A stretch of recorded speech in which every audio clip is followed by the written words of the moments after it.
Allez, bonjour à tous, j'espère que vous allez bien. Aujourd'hui, on va faire une analyse d'Anker. À NKR, on parlera du fondamental, on parlera de la tokenomics, on se projettera sur fin 2024-2025, quels sont des targets qu'on pourrait tout simplement atteindre. On fera une analyse technique assez complète sur le projet. Avant de commencer l'analyse, je tiens à vous rappeler, il vous reste que quelques heures pour profiter des 200 € offerts sur le programme de devenir trader.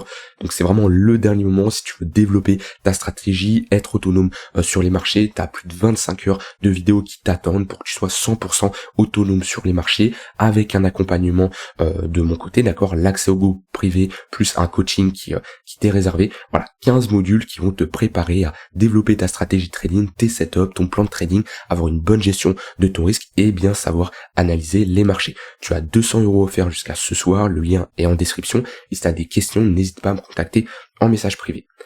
Alors, Anker, c'est un projet qui est selon moi sous-évalué. Voilà, je vais être direct, je vais être cash. Je suis rentré sur le projet en une fois et j'ai eu, alors est-ce que je peux dire j'ai eu la chance, je suis rentré au bon moment puisque je suis rentré le 12-13 février avant qu'on ait cette impulsion haussière. Alors, Anker, c'est quoi? Pourquoi je dis que c'est un projet sous-évalué? Il a déjà connu le bull run en 2021. Il est sorti c'est un projet qui a été lancé vers 2017-2018. En fait, son objectif, ça va être de faciliter l'accès et l'interaction avec différentes blockchains pour les développeurs, les applications décentralisées, les stakers, etc., grâce à un ensemble d'outils du Web3. Donc en fait, si on veut une adoption de l'écosystème crypto, une adoption du Web3, c'est ce genre de projet qui va être très intéressant à surveiller, puisque ANKR va permettre à n'importe qui de fournir un nœud au protocole ANKR et de gagner des récompenses. Il fournit également des services comme des API avancés, des RPC, etc. Il a mis en place le liquid staking. Voilà, c'est un projet qui se développe énormément sur différents aspects, mais pour le côté Web3, clairement, il y a un gros enjeu, ok. Et selon moi, c'est un projet qui a toujours une faible market cap. Avant son pump, déjà, il avait un market cap qui était relativement faible, autour des 180 millions, 200 millions de market cap, qui, selon moi, pour ce genre de projet, reste assez faible. D'un point de vue tokenomics, on a toute l'offre qui est en circulation, ok. Donc, pareil, on n'a pas d'inflation ou de déblocage de jetons qui est prévu. Tous les jetons sont en circulation depuis 2022, donc c'est encourageant. Ce qui fait bouger le prix, c'est juste l'offre et la demande. Donc selon moi, voilà, c'est un projet qui est sous-évalué, qui mérite d'être mieux classé comparé au market cap, aux autres projets sur CoinMarketCap. C'est un projet qui a sa place à minima dans le top 100. Si je prends le 100e projet, on est à 900 millions de market cap. Voilà, selon moi, un NKR a un plus gros potentiel qu'un IOTA, largement, et d'autres projets qui sont présents dans le top 100. Donc c'est un projet qui est sous-évalué, qui a ici posé des patterns de retournement, qui est en train de se retourner, de la même manière où ici on est rentré dans une phase, alors on la voit moins en logarithmique, mais si je me mets ici en linéaire, elle est beaucoup plus visible. On était globalement dans une phase de latéralisation, on a posé un bottom ici, plus un gros bottom, avec ici, hop, une structure de retournement, qui est juste ici, tac, et on est venu faire un pullback sur le haut de la ligne de coup de cette grosse structure en W. Voilà, on a un premier creux, on retrace un second creux, et ici on a une grosse accumulation. On a fait un magnifique pullback. En général, les lignes de coup sont des très bonnes zones de localisation, et on voit qu'on a eu de très bonnes réactions là-dessus. Si je trace un Fibo, on a déjà assez retracé, largement, on était en dessous des 0,886. Actuellement, alors, la zone idéale en général pour les altcoins, c'est en dessous des 0,786. Ici, c'est une très bonne zone de localisation. On est dans la zone de rechargement longue, ça reste une bonne zone, mais déjà, ça commence à être un peu tard. Je dis pas que c'est totalement tard, ça dépend de comment vous entrez, quel est votre style d'entrée. Maintenant, plus vous rentrez tard, plus vous prenez un risque plus important, parce que je dis pas qu'on va se retourner, c'est juste que le timing, si vous rentrez ici, vous êtes beaucoup plus à l'aise et beaucoup plus confortable que de rentrer ici. En général, moi j'aime bien me positionner sur des charts qui ont une faible volatilité, qui ne font pas grand chose, où le marché ne parle pas énormément de ce genre de projet pendant des phases de latéralisation, des phases horizontales, et c'est le meilleur entrée, c'est les meilleures entrées qui sont ici. Et voilà, si je vois ici, on a une petite pattern de retournement. Alors je m'étais pas intéressé au projet, sinon j'aurais eu une entrée encore plus précise aux alentours des 0,21. Bon, je suis entré vers les 0,022-23, donc ça va, avec ici une divergence haussière qui est bien sûr validé. Actuellement, on a un momentum, on a un bon flux haussier. Si je mets les moyennes mobiles sont orientées à la hausse. On a le daily qui accroche le 3 heures. On a tous les moyennes mobiles qui sont orientées à la hausse. Donc pour le moment, on est sur un projet qui est haussier.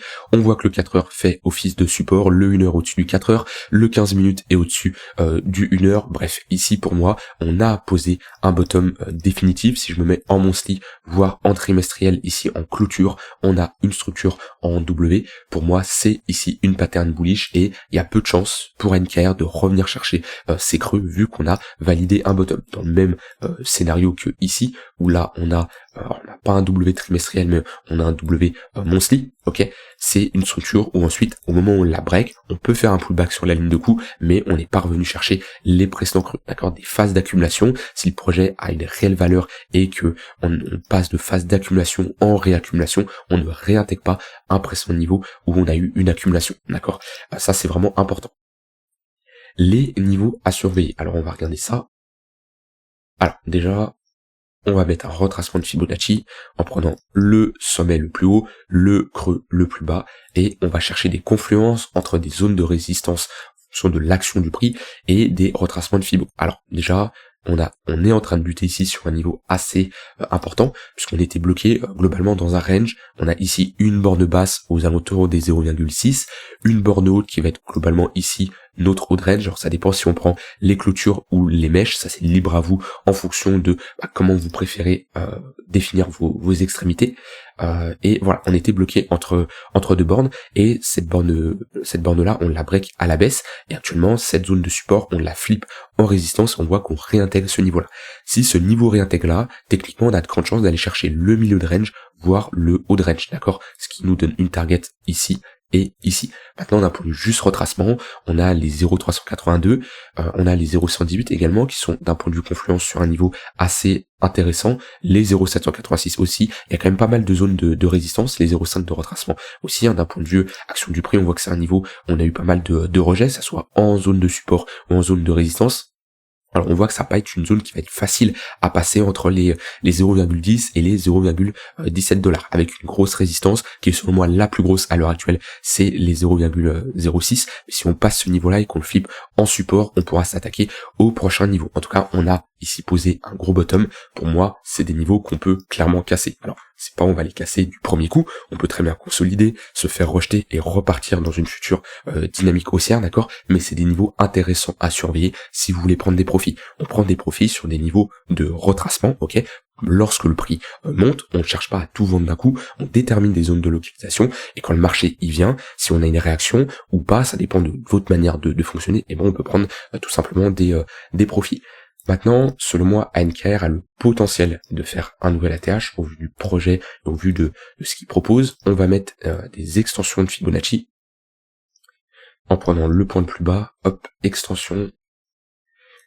Alors, ces extensions-là se valident uniquement si on fait un nouvel ATH. On aura les 1,118 de Fibonacci au niveau des 0,34 centimes de dollars et les 0,41 centimes de dollars. Ce qui fait une performance, si je prends à peu près le point le plus bas, on est quand même sur un x15, x16, voire un x20. Ce qui est bien entendu une très bonne performance. Alors, quand je dis comme ça, vous faites jamais un x20 sur votre portefeuille parce que vous allez automatiquement prendre des profits sur la montée, d'accord? Vous allez par exemple prendre des profits ici, ce qui fait une moyenne à la fin peut-être d'un x10 au lieu d'un x20. Mais je dis juste qu'entre le point le plus bas et le point le plus haut, ça fait un x20.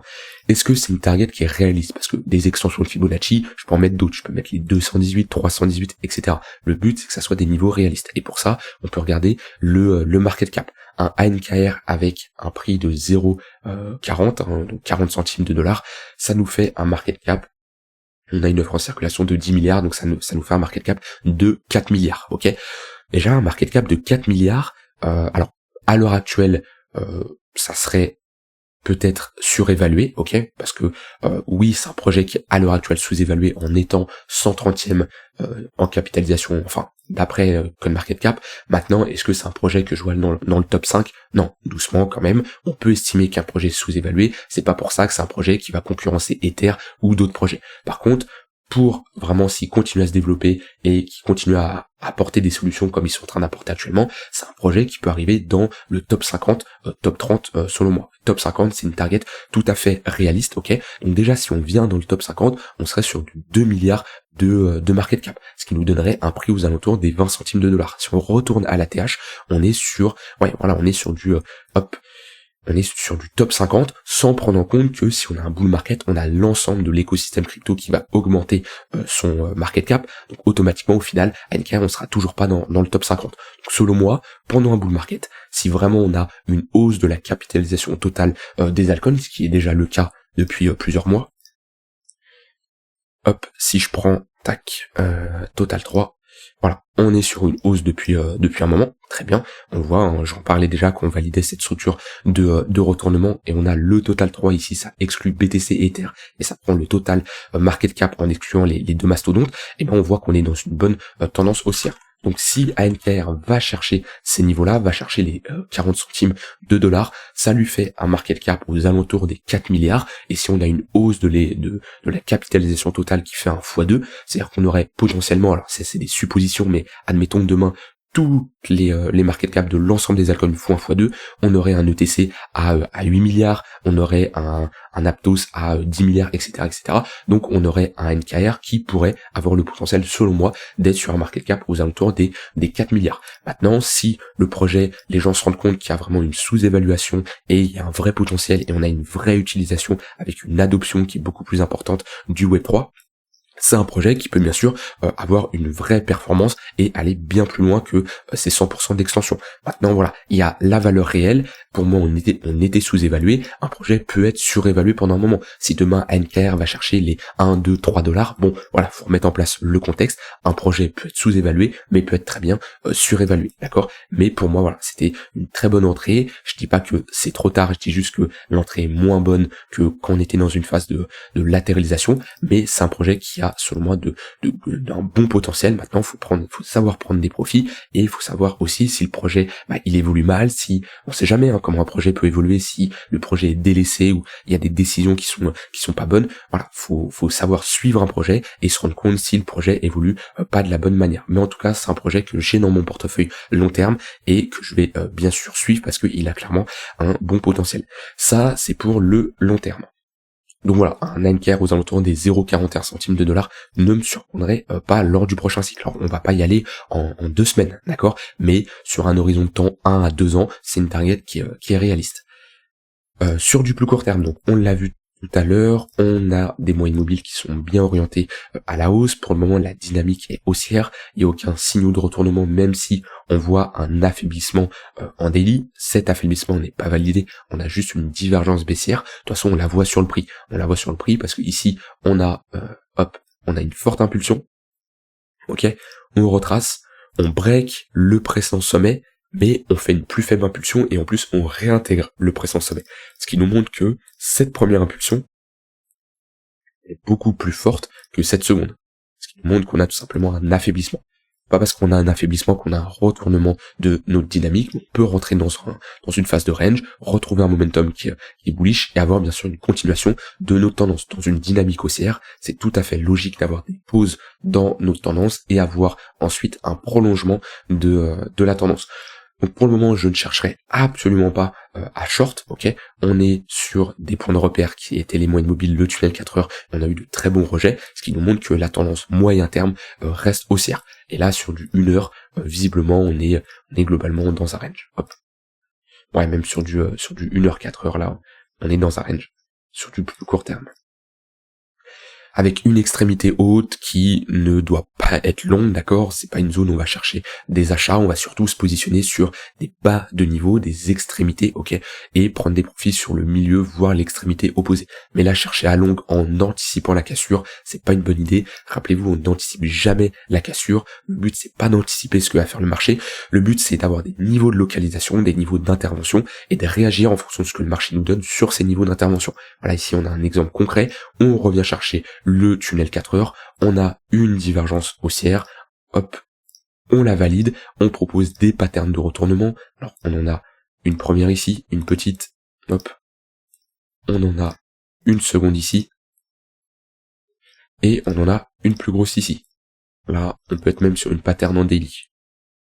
Voilà, on a une structure de retournement en daily. Et là, le but c'est pas de prédire, hein. Quand on est ici, on ne prédit pas qu'on va chercher le tunnel 4 heures. Quand on est ici, à ce moment-là, on se dit pas, ah oui, c'est sûr à 100% que ça va rebondir. Non, on regarde comment le marché réagit, et si le marché donne des indications positives, hein, comme un affaiblissement des vendeurs et une pattern de retournement, là on peut chercher à rentrer en position, tout simplement.